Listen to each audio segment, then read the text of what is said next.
Bom, gente, deixa eu fazer. No primeiro culto, eu ministrei uma palavra sobre o fim dos tempos, dando algumas direções que eu acredito que são simples, porém extremamente importantes, sobre a preparação que precisamos fazer para este momento que me parece estar cada vez mais próximo, que é o momento de Jesus vir recolher a sua igreja. No primeiro culto eu expus, eu só vou fazer um resumo, que eu quero fazer uma outra reflexão com vocês, mas que a história de que teríamos terremotos, que teríamos pestes, ao longo da história isso sempre aconteceu. Ao longo de todo esse período que vivemos, vimos muitas vezes coisas que para nós parecia que Jesus estava voltando. Era pai contra filho, era ganância, violência, fora sinais. Porém, eu não sei se você reparou, de uns meses para cá, o intervalo desses sinais diminuíram.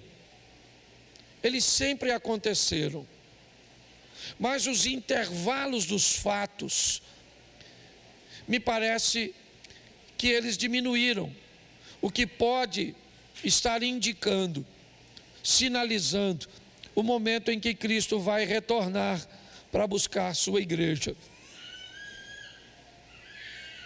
Se olharmos o que aconteceu somente neste ano, nós vamos ver que pelo menos acende uma luz de alerta na nossa mente, para fazermos uma manutenção na nossa fé, para estabelecermos para nós um ambiente saudável, para buscarmos uma proximidade com os valores e os princípios de Deus. Eu acho que vale ressaltar a seca que estamos enfrentando na Amazônia, a guerra sem precedentes, pelo menos naquela região, e tantas outras coisas que nós estamos vendo acontecer em intervalos tão pequeninos. Eu acho que vale preparar a igreja, vale todos os dias fazermos a nossa oração, dando um indício ao mundo espiritual que estamos preparados para o retorno de Cristo. Mas pautado nisso, eu quero fazer uma reflexão com vocês de um texto muito conhecido. É a história do filho pródigo. Eu acho que ela tem muito a ver com esse momento. Coloca para mim na tela, por favor, Evangelho de Lucas, capítulo de número 15. Eu vou ser breve, até porque minha voz já foi.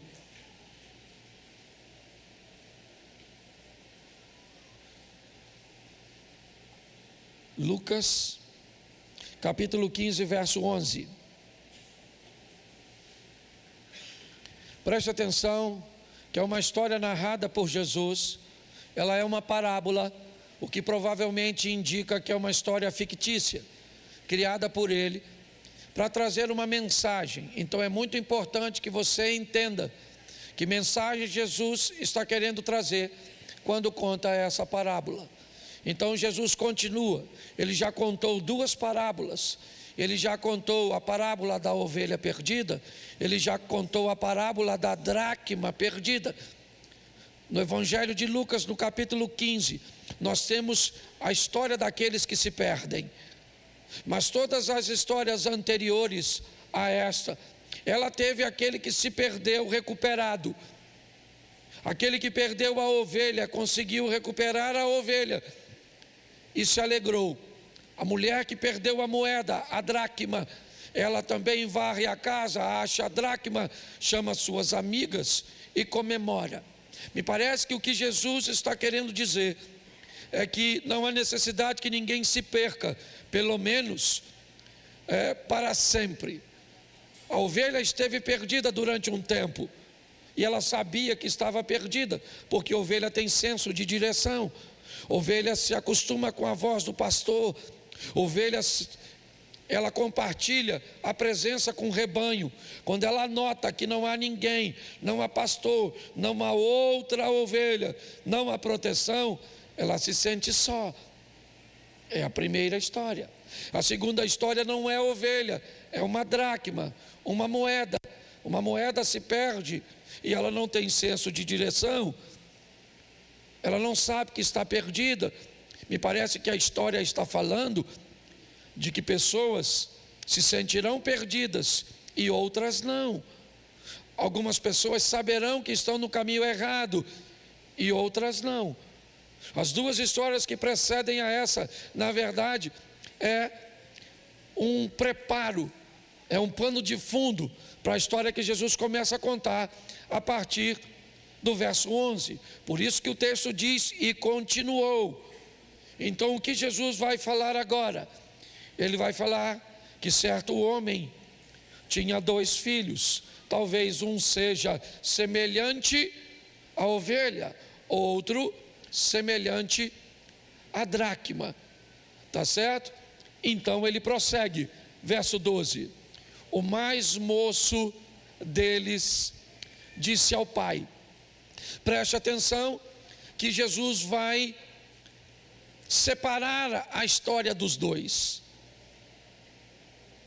Ele tem 2 filhos, mas 2 filhos diferentes. Eles moram na mesma casa, eles têm o mesmo pai, mas eles são diferentes.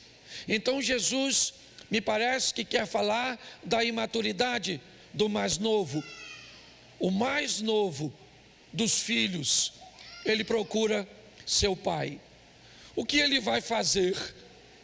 Ele vai dizer: pai, eu quero que o Senhor me dê parte dos bens que me cabe.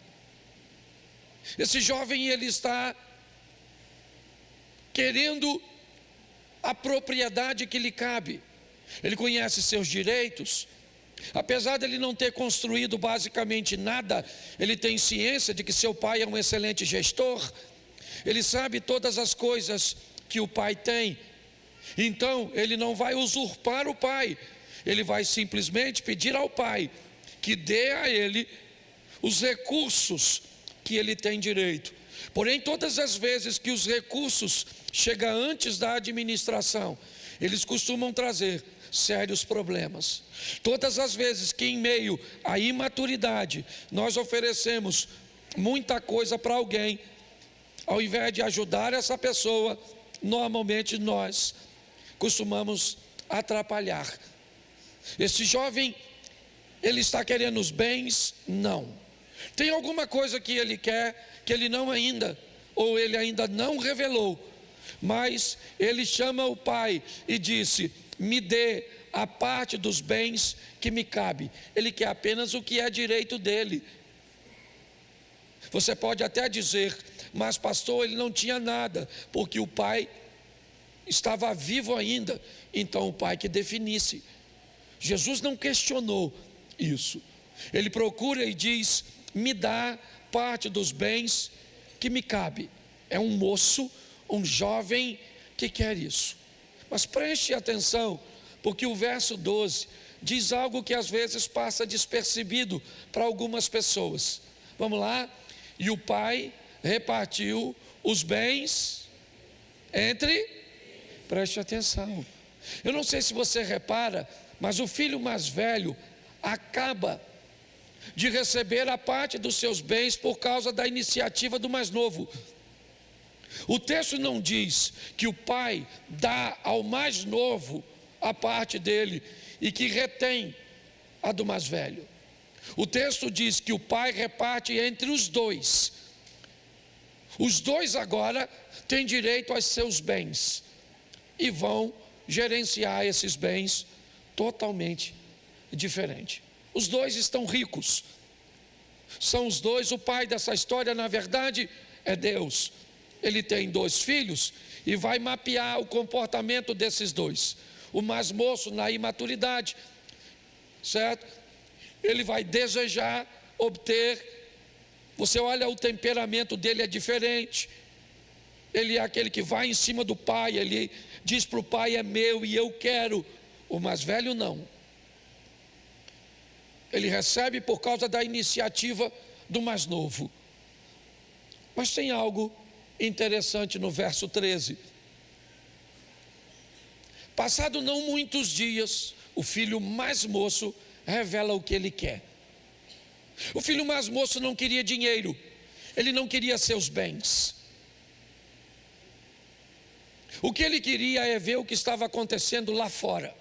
Tem um mundo fora da casa do pai, coisas acontecem lá fora. Me parece que esse rapaz mais novo, ele tem notícia das festas, ele tem notícia dos fatos, ele é alguém bem informado. Então, apesar de já ter o que aparentemente ele queria, na verdade ele não quer aquilo. Mas como ele planeja ir para um lugar que só valoriza aquilo, sem aquilo ele não é nada. Ele quer os bens para sair da casa do pai. Porque na casa do pai ele não precisa dos bens, tudo é dele. Então por que ele não vai sem os bens? Porque para onde ele planeja ir, vão avaliá-lo por seu camelo, vão avaliá-lo pela sua túnica, vão avaliá-lo pelos recursos que ele tem. Na maioria dos ambientes, as pessoas são tratadas como especiais pelo que elas têm.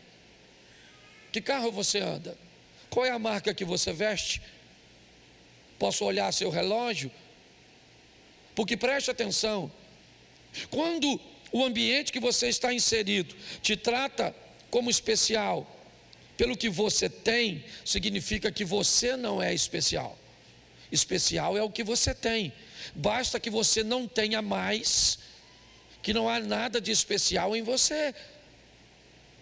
Se você, para se sentir especial, você tem que ter alguma coisa, significa que você não é especial. Especial é o que você tem. Essa é a grande verdade. Esse menino precisa de dinheiro, sim, ele precisa dos bens, porque ele quer ir embora da casa do pai. E é isso que ele faz. Ajuntando tudo o que era seu, partiu para uma terra distante. Ele quer um distanciamento da casa do pai. Sim, do poder do pai, da opressão do pai, porque é assim que muitos veem os limites que o pai estabelece. Não é de hoje que nós estamos vivendo num contexto onde remover, certo, a autoridade é algo que está sendo implantado na cabeça de uma geração. O que é que estabelece limite? Professores, vamos tirar a autoridade deles. O que é que estabelece limite? São policiais, eles vão fazer, certo, algumas apresentações no ambiente de mídia, onde comparam um bandido e um policial ferido e vão perguntar à sociedade quem deve ser socorrido primeiro, e a grande maioria vai votar no meliante ao invés. Há um ambiente, a desconstrução da autoridade dos pais, pastores, professores, policiais e qualquer outra instituição que pregue, que divulgue qualquer tipo de limites. Esse mundo, ele não é novo, é para ele que aquele rapaz quer ir. Uma terra distante, longe dos valores do pai, longe do amor ao próximo, perto do sexo com o próximo. Se esse próximo é seu cônjuge ou não, não é a questão. Se ele é maior de idade ou não, não é a questão. Aliás, se ele tem seu sangue ou não, é ir para bem distante. O distanciamento aqui, gente, ali Jesus diz uma terra distante, mas na verdade são valores distantes. É um distanciamento daquilo que Deus criou como ordem, como ética, como moral. Me parece que a grosso modo, certo, de uma forma muito simples, o que é ética? Ética é saber que o adultério é errado. O que é moral? É não adulterar. Ética é saber que está errado. Moral é não cometer o erro. É assim que funciona. Para este mundo, esse rapaz está indo. Ele quer se divertir, ele é mais colorido. Esse mundo é muito agradável, ele é muito atraente, ok? E é para lá que ele vai. Ajuntando tudo que era seu, partiu para uma terra distante. E lá desperdiçou todos os seus bens, vivendo de forma desenfreada, dissoluta, sem nenhuma preocupação. Por quê? Porque esse era o modelo da casa do pai. A casa do pai não é um ambiente de preocupação. A casa do pai é um ambiente de obediência. Na casa do pai, quem obedece está guardado, está respaldado pela obediência. É isso. Não existe segredo para viver aqui. Não. Para viver aqui precisamos obedecer os princípios. Há princípios aqui que fará com que você aprenda a gerenciar coisas materiais. Há princípios aqui que vai te ensinar a gerenciar coisas emocionais. Há princípios aqui que vai te ajudar a gerenciar questões espirituais. A casa do pai é um ambiente de ordem, onde você não tem muita preocupação, você está protegido. Os anjos do Senhor acampam-se ao redor daqueles que o temem e os livra. O que nós precisamos é obedecer. Obedecer o quê? O próximo. O que a Bíblia diz sobre mulheres na igreja? Diz que qualquer mulher que não seja meu cônjuge, deve ser vista como minha mãe ou como minha irmã. São princípios simples, que às vezes, se negligenciarmos, teremos sérios problemas. É para este mundo que esse rapaz vai, um mundo distante. E nesse mundo distante, ele começa a desperdiçar todos os seus bens, talvez sem sentir. Ele não perde apenas coisas, ele vai perdendo pessoas. É isso. Vivendo de forma desenfreada, ele toca a vida. Verso de número 14. Depois de ter consumido tudo, depois de ter perdido tudo, sobreveio àquele país uma grande fome e ele começou a passar necessidade. Agora já dá para notar que ele não tem mais as belas companhias, os tapinhas nas costas. Agora não, agora as pessoas vão embora. Já aconteceu isso contigo?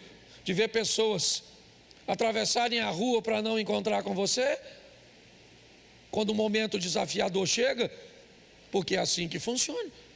Quando a necessidade aparece, cadê as pessoas que andavam com ele quando ele tinha? Esses são os valores do mundo lá fora. Aprenda uma coisa nessa vida.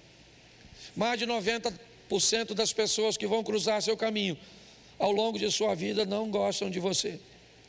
Gostam do que pode ter de você. A grande verdade é essa. Eu falo isso por onde eu passo. Sabe o que vai sobrar daqui a uns anos? Minha esposa, meus filhos, netos, se eu conseguir cultivá-los. Aliás, se eu vir aqui e falar alguma coisa que você não gosta, no próximo culto você pode não estar mais aqui e estar frequentando em outra igreja. Porque eu tenho descoberto uma coisa: a maioria das pessoas, elas não gostam do que você fala. Elas só se identificam com aquilo que você está falando. É uma identificação.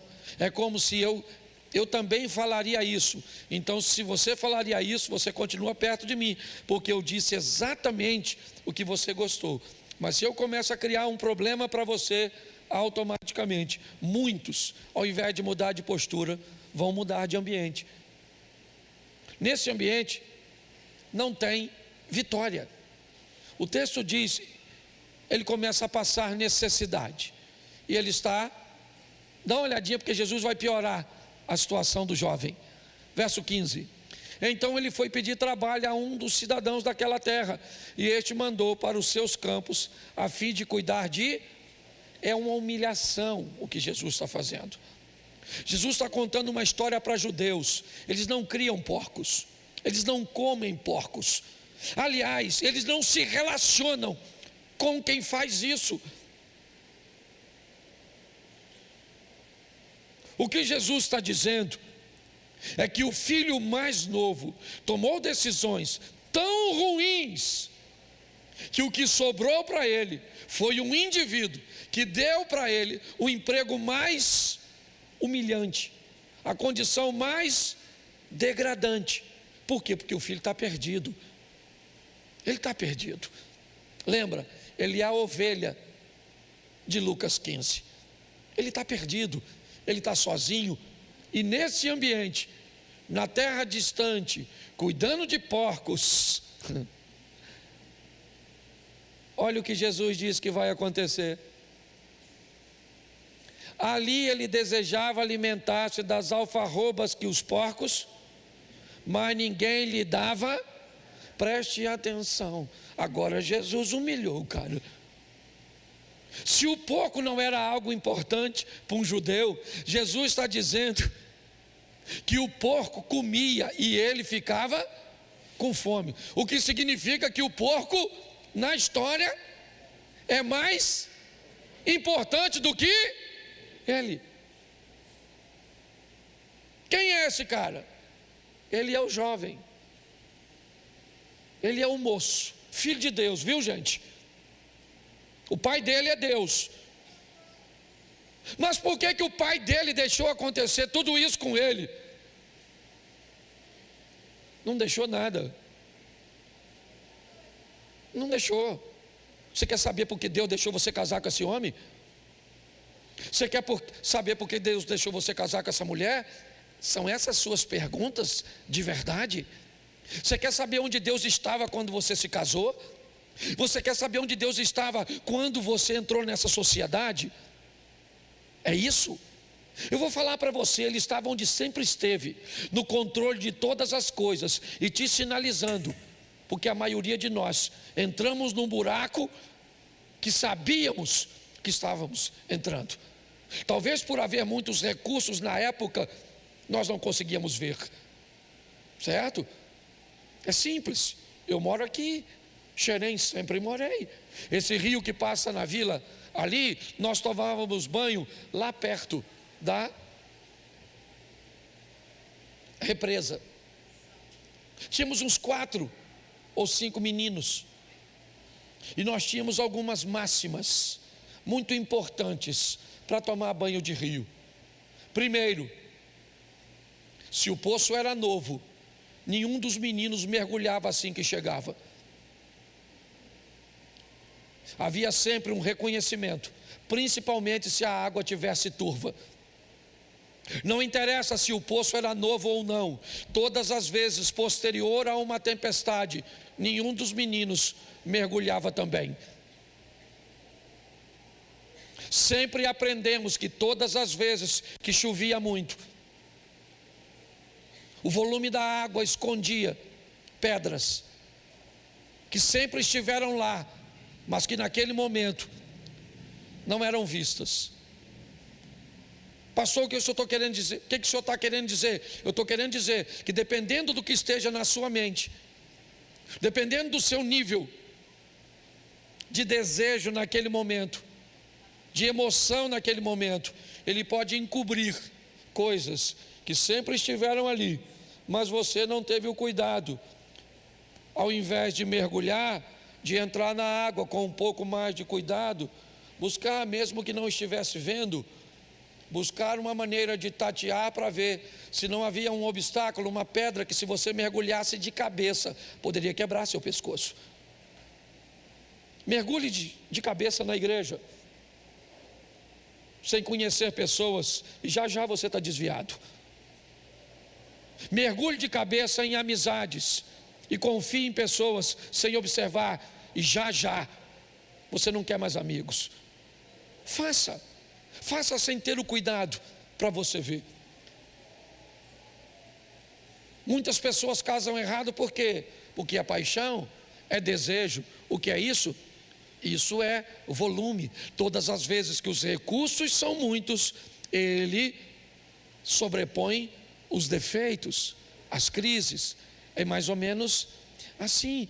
É nesse ambiente que ele perde tudo. Ele é filho de Deus, ele já esteve na casa, nos valores, nos princípios, mas agora ele está no fundo do poço. Mas no fundo do poço, verso 17, então, caindo em si. Psicólogos dizem, e profissionais da área emocional, dizem que a maior queda que um ser humano pode ter é em si mesmo. Por quê? Porque a percepção precede a mudança. Você nunca vai mudar se você não perceber que precisa de mudança. E quando você percebe que precisa de mudança, você vai encarar duas fases. Primeiro, a fase da desculpa. Quando você sente que precisa mudar, você olhou para si mesmo e descobriu, certo? Que tem algumas coisas em você que precisa mudar. Então, você pode criar uma desculpa para não mudar. O que era uma desculpa? Presta atenção. Quando eu vou descobrir, eu estou tirando de cima. É mais ou menos assim. Quando eu me desculpo, é como se eu estivesse buscando alguma coisa para cobrir algo que eu não quero ver. Às vezes sou até capaz de ver. Às vezes você está dirigindo e alguém entra no seu retrovisor num ponto cego. O que é um ponto cego? É um ponto no seu retrovisor, cujo qual, mesmo que você esteja olhando, ele não é capaz de alcançar. Hoje muita gente tem coisas visíveis e que são colocadas propositalmente num ambiente invisível, porque não querem ver. Quando você percebe, ou você se desculpa, ou assume responsabilidades. É assim, quebrou, quebrei. Quem colocou? Não interessa. Por que quebrou? Eu passei e esbarrei. Mas você é culpado? Não, eu sou responsável. Quem quebrou fui eu. É tão difícil fazer isso para algumas pessoas, que elas são capazes às vezes de quebrar e de botar direitinho e sair fora, porque não querem assumir responsabilidade. É isso aí. Está lá, caindo em si, olhou para si mesmo e disse: fiz besteira. Olhou para si mesmo, e o pai está onde? Onde sempre esteve. A casa do pai está legal, o pai está feliz, o pai está em ordem, está tudo direitinho na casa do pai.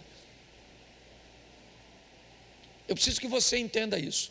Quando você sai da ordem da casa do pai, do caminho do pai, ele continua em ordem.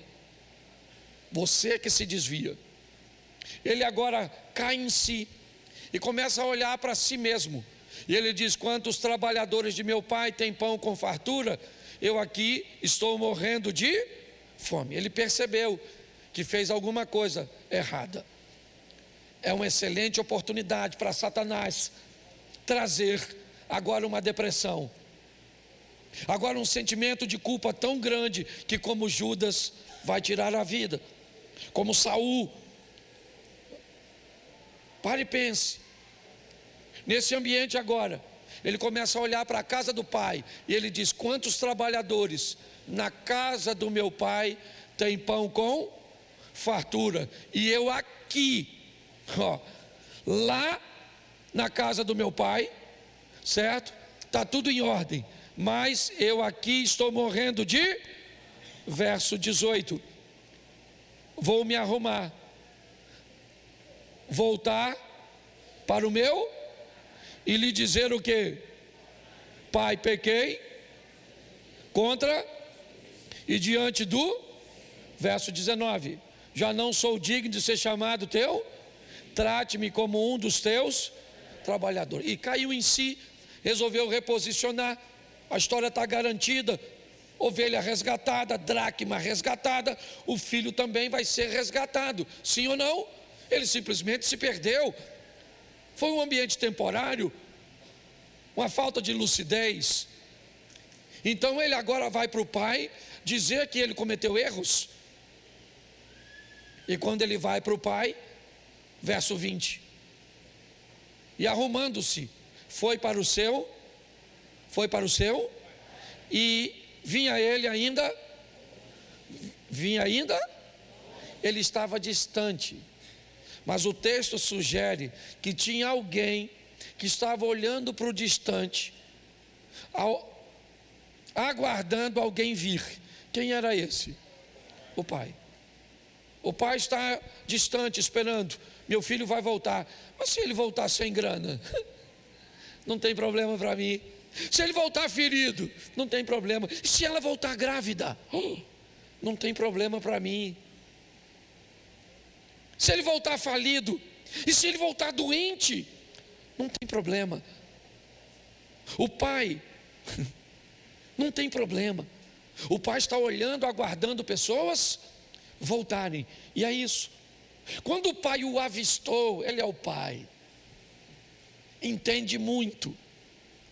Ele sabe que a distância entre o filho e ele é muito longa. As pernas para alguém pedir perdão fica pesada. Para aquele que vai pedir perdão, por isso o texto diz que quando o avistou, se compadeceu dele. Sabe que quem está vindo não é fácil para quem está vindo. Então o pai fez o que o filho não conseguia fazer. Correndo, o pai, quando seu pai o avistou, compadecido dele, correndo, o pai é que vai na direção do filho. Ele vê que está difícil do filho vir, então ele vai até o filho, abraça o filho, beija o filho e começa a mandar uma mensagem para o filho: não interessa o que você fez, você é meu filho. Mas preste atenção, quem foi que foi buscar a ovelha perdida? O pastor.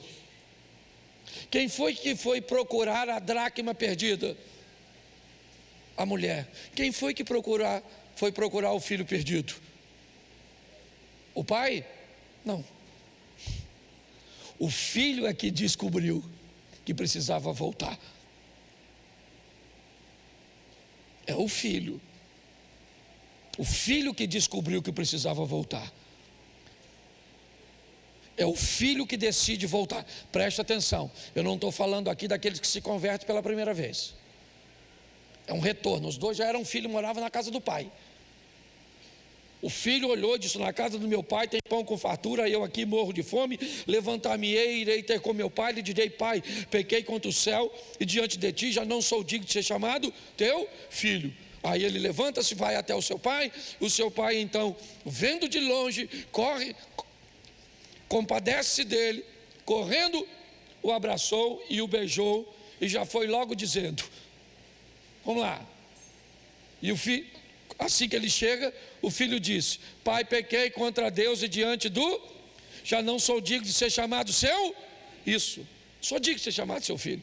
É isso que Satanás quer, botar na sua cabeça que você não é digno, dizer para você que não tem mais recuperação, enfiar na sua cabeça que o que você fez, presta atenção, o que você fez pode te trazer prejuízos terríveis nessa terra, e se fizer errado, trará, e Deus não é obrigado a corrigir. Agora, no que diz respeito a pai, a te receber, ninguém. O que foi? Você tirou a vagina e botou um pênis, é isso? Você tirou um pênis e botou uma vagina, foi isso? Você colocou seios? O que você fez? Você pegou 10, 15 anos de prisão? O que você fez? Você abusou de alguma coisa? É isso? O que foi? Quem é você? Pare e pense. Todas essas coisas podem trazer para você consequências bem desagradáveis. Você quer pintar seu cabelo de amarelo e vermelho? Pinte. Não tem problema nenhum. Agora, quem quer pintar o cabelo de amarelo e vermelho, se vai para a rua, tem que entender que cabelo não nasce amarelo nem vermelho. Então, gente vai olhar para você. Aí você pergunta: o que está olhando? Olha, é lógico que eu estou olhando esse cabelo na sua cabeça. Isso não significa que eu sou preconceituoso. Eu só achei diferente. Entendeu? Tem gente que vem para a igreja com as roupas 3, 4 tamanhos acima do dele. Se acender uma tocha assim, vai para o céu. É estranho. Tem uma velha que vem na igreja bagunçada, vestidinha de tchutchuca. Nós não olha, porque é diferente. Não tem problema nenhum você querer ser diferente. E se você quer ser diferente, eu já falei isso aqui, minha mulher chegou esses dias em casa, já faz um tempo. Cláudio, essa igreja está uma bagunça. Eu falei: o que houve, garoto? O pastor sou eu. Cuidado. Como assim bagunça? Está tudo certinho. Você não viu, não? Eu falei: o que, garoto? Tinha uma menina com cabelo azul. Ela pintou azul e as pontas, eu acho que era amarelo. A beiradinha assim.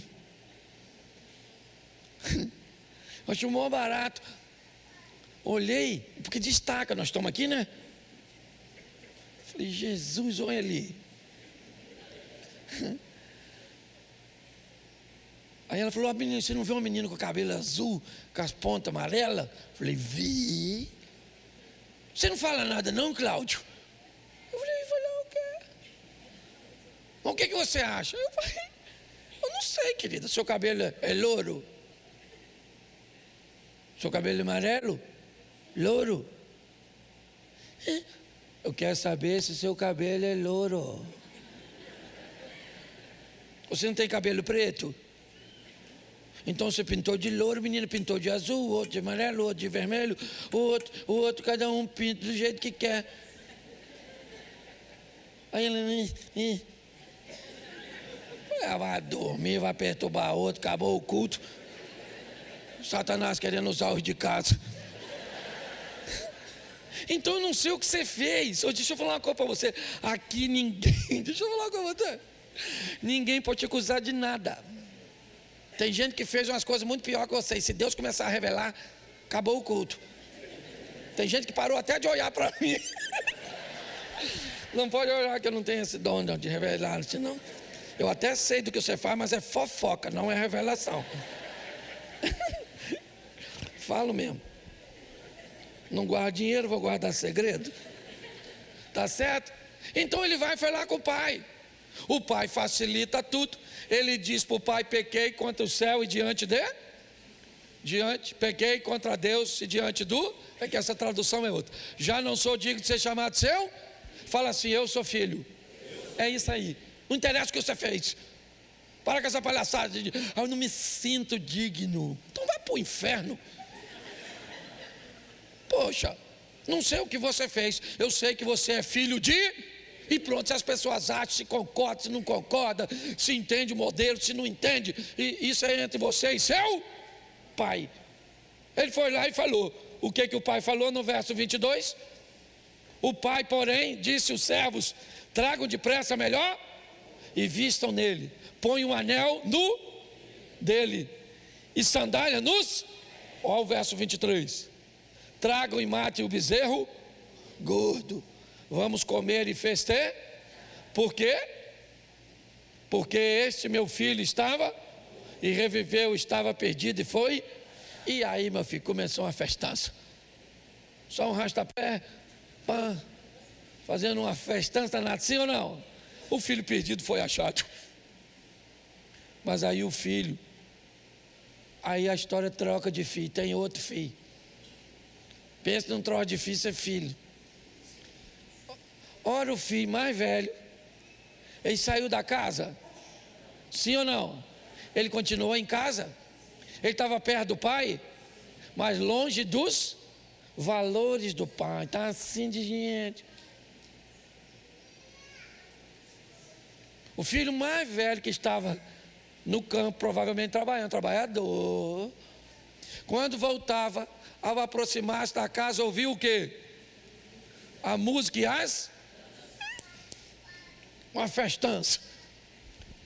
Bota aí para a gente adiantar.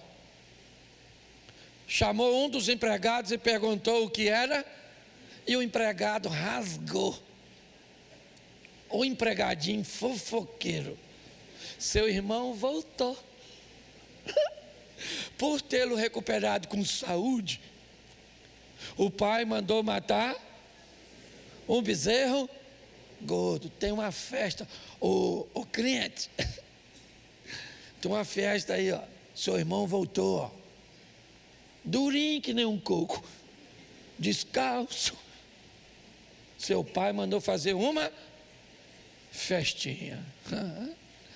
Olha o filho dentro de casa. O filho mais velho se indignou e não queria entrar na festa do mais novo.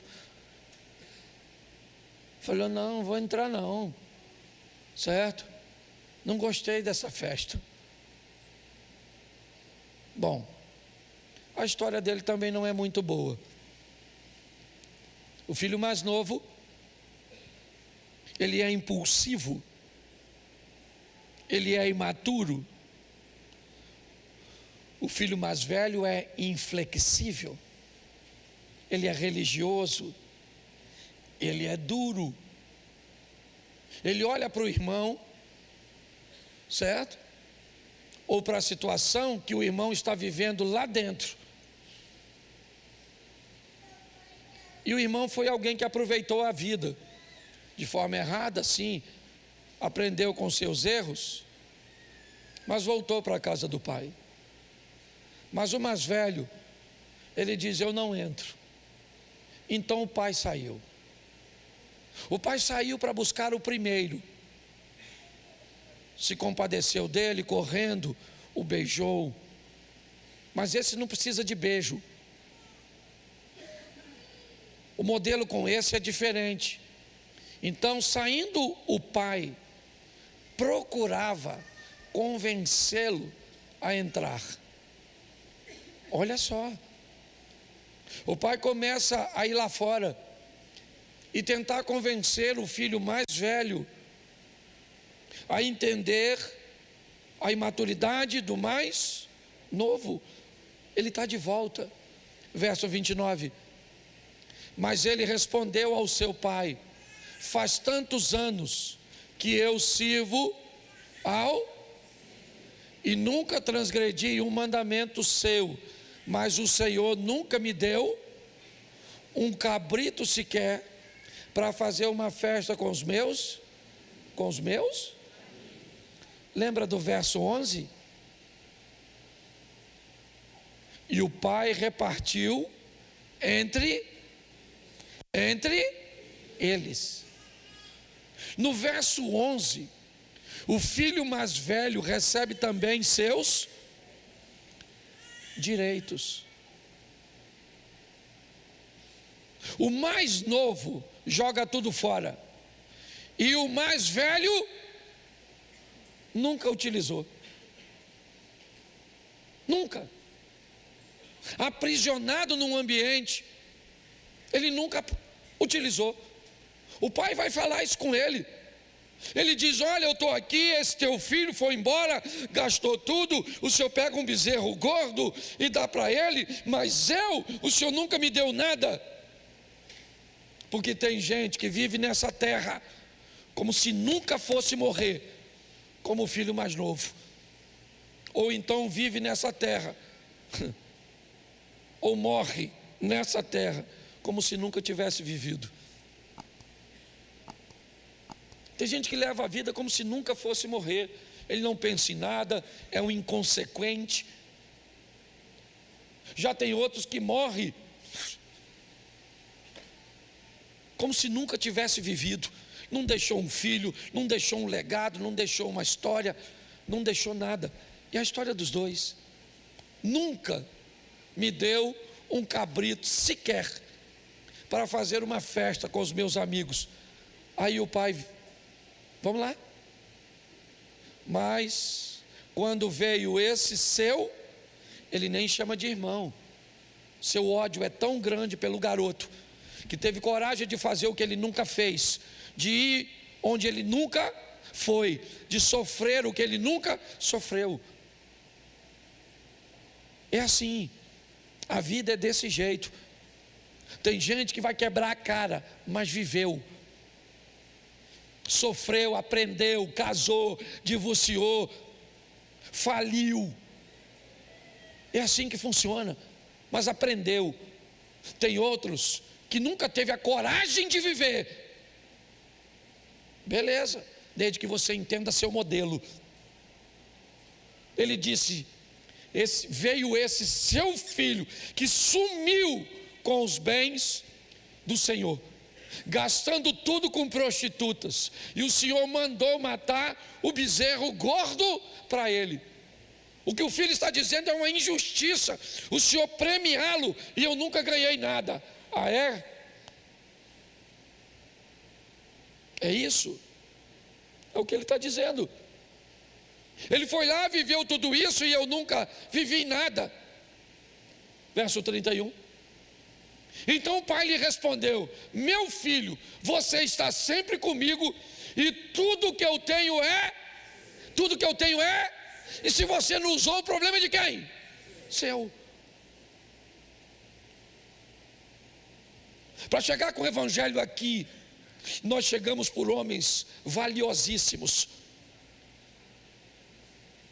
Sabe, pastores sofreram muito para se ter uma estrutura de som como essa que nós temos hoje com facilidade. Eles viveram um ministério inteiro. Hoje eu estou como presidente do Conselho de Pastores do Rio de Janeiro. Menos de 2% dos pastores têm a estrutura. Igrejas têm a estrutura que nós temos. Para os caras chegarem e nos trazerem até aqui, porque foi eles que nos trouxeram. Ministérios como Assembleano, Batista, Metodista e entre outros. Eles cavaram e construíram uma história para nós chegarmos aqui. Então eu não culpo eles, não. Eles utilizaram o que tinham à mão, mas praticamente mataram a igreja no que diz respeito à vida com Deus, a construir uma vida com Deus sadia, sabe? Porque se não sabe lidar com a televisão, ela é pecado. Se não sabe lidar com teatro, ele é pecado. Se não sabe lidar com músicas, elas são pecados. Esse ambiente construiu a história do filho mais velho, que sempre teve tudo, e nunca usou nada. Essa é uma história de extremidades. O que a Bíblia está querendo dizer é: meu filho, viva com equilíbrio aqui dentro, não precisa ir lá fora. Meu filho, tira essa religiosidade de você. Eles não fizeram por mal, não, sabe? Lembra de seu pai? Meu filho não vai lá fora, meu filho não vai lá fora, meu filho não vai lá fora, meu filho não vai lá fora, porque o velho do saco está lá. Lá está o boi da cara preta. Porque se eu não consigo manter você aqui dentro, eu crio um perigo lá fora para manter você aqui. Não é assim que funciona. O pai falou: tudo que eu tenho é seu. Se você não usa, o problema é seu. Entendeu, crente? Ah, pastor, não fala isso para a igreja, porque um montão de gente se perde. O que você quer então? Então eu vou hipnotizar você. Isso é para mim. Isso, faz tudo que eu mando. Isso, vai viajar, me pergunta se pode.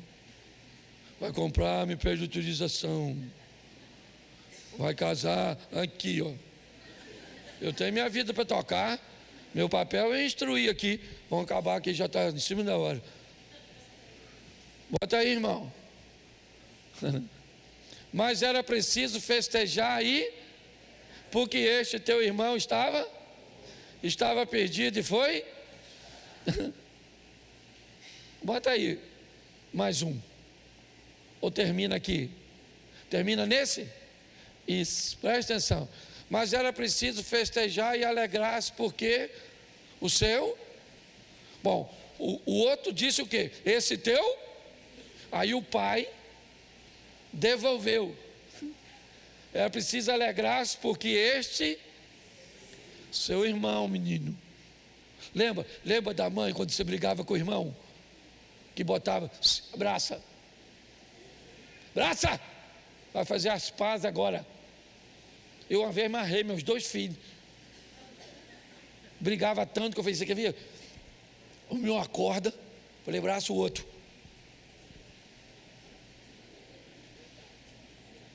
Eu dei umas 10 voltas no acordo. Falei, agora vocês vão ficar abraçados, vocês são irmãos. Entendeu, Caim?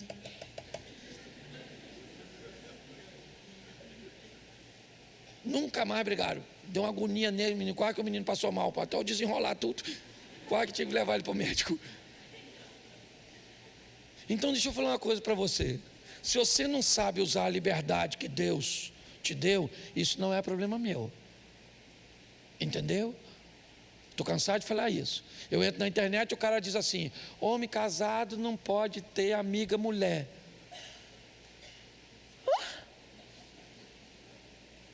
Por que homem casado é débil? Homem casado pode ter amiga mulher? Sim ou não? Claro que pode. Só que o homem casado não pode ter nenhuma outra mulher conversando com ele coisas que só a mulher dele pode conversar. Ele tem que botar todo mundo. Eu gosto de ampliar a visão das pessoas. Eu sei que vai me dar um trabalho desgraçado, mas eu faço. Tá? Então, eu quero fazer você raciocinar. Você perguntar assim: será que eu sou tão burro? Não, não pode. Não pode. Sabe? Eu raciocino um pouquinho. Eu não tenho problema. Eu tenho assim, ó, a mulher, eu tenho assim de amiga mulher. Louvado seja Deus. Agora nenhuma manda fotinha nenhuma. Não curto fotinha nenhuma. Ah, pastor, estou com uma necessidade, ô Cláudio. Ô menino, conversa isso comigo não. Não é comigo não, eu vou falar com minha mulher. Aí nem quer conversar mais. Minha mulher é pensa numa mulher, irmão. Vou falar para você. Pensa numa mulher forte, minha mulher é doida. Louvado seja Deus. O que eu tenho de equilíbrio, ela tem de loucura. E é isso que é legal, porque se não fosse assim, eu não tinha ministério, não tinha nada. O ciumento lá sou eu, ela não tem ciúme de nada. Se eu viajar agora, certo? Falar para minha mulher: ó, acabou o culto, tive que viajar. Sabe o que ela fala? Deus te abençoe. Se ela falar para mim agora, viajei, eu falo: aonde foi, que hora, fala com quem? Então a gente se completa. Pastor, se eu falar mal da sua mulher, claro que não. 100% do que eu sou. Pensa num cara ruinzinho de gaiola. Era eu quando eu entrei na vida dela. Eu não tinha nada, onde cair vivo. Não sei como é que aquela mulher casou comigo. Hoje tem um montão de mulher que olha para mim, eu fico pensando: menina, se você me visse tempos atrás, você lembra? Você já lembra, deu careca. E olha que naquela época eu ainda estava legal. Eu tive uma época que eu parecia que eu caí na soda cáustica. Eu estava... Você ri, mas o assunto é sério. Então eu amo minha mulher. Pastor, o senhor é louco falar dela. Não. Se você ver como eu trato minha mulher, você vai entender que eu posso falar qualquer coisa dela. Como eu trato minha mulher. Certo? Então deixa eu falar uma coisa para você, ô crente. Aprenda a ser crente. Eu não vou ficar lá: ai, cadê ele? Nossa. É porque o cara vai tomar um vinho, sabe o que ele faz? Ele vai tomar uma taça de vinho com a mulher dele, numa cantina italiana. Tá? Eu estou lá? Não. É pecado ele tomar uma taça de vinho? Fala para mim se é agora, que agora eu comecei a falar, eu termino. Eu já estou acabando, tá? Claro que não! Mas o miserável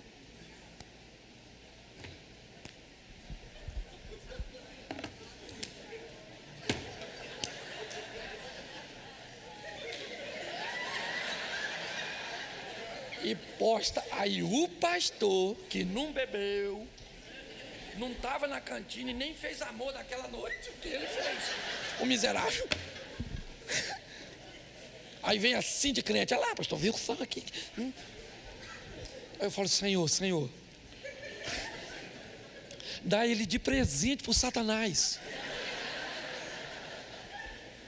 Então eu não vou cercear pensamento de ninguém, meu irmão.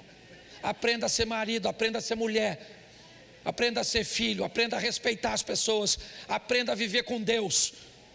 Você faz parte de uma igreja que tende a amadurecer pessoas. Você está entendendo? Não joga a sua responsabilidade em cima de mim. Seu nome está arrolado com o meu.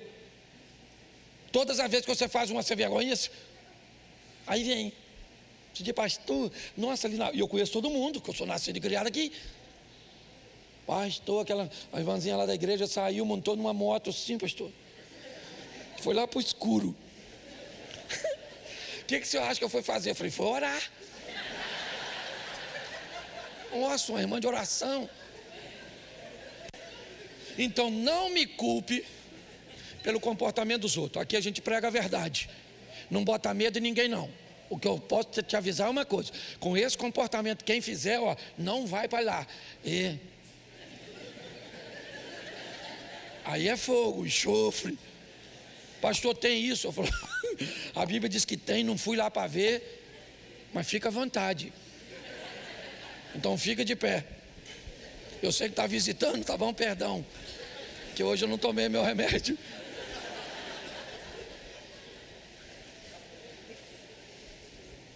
Feche seus olhos. Mas muito obrigado. Muito obrigado porque dá para falar a verdade com respeito. Dá para falar a verdade com amor. Dá para falar a verdade sem tirar a dignidade de ninguém. Toma cada um de nós, Senhor. Costumamos às vezes ressaltar o defeito dos outros, para que Ele encubra o nosso. Ajuda-nos, ó Deus, a vivermos dentro dos Teus princípios. Somos filhos, às vezes perdido fora de casa, às vezes perdido dentro de casa, mas somos Teus. Ensina-nos a não jogar fora tudo aquilo que o Senhor nos deu, mas ensina-nos a fazermos uso de forma equilibrada daquilo que o Senhor nos concedeu. Leva-nos aos nossos lares, às nossas famílias, para vivermos de forma extraordinária. Que tenhamos uma semana, Senhor, de boas notícias, uma semana de bons negócios, uma semana onde veremos a Tua mão agindo em nosso favor.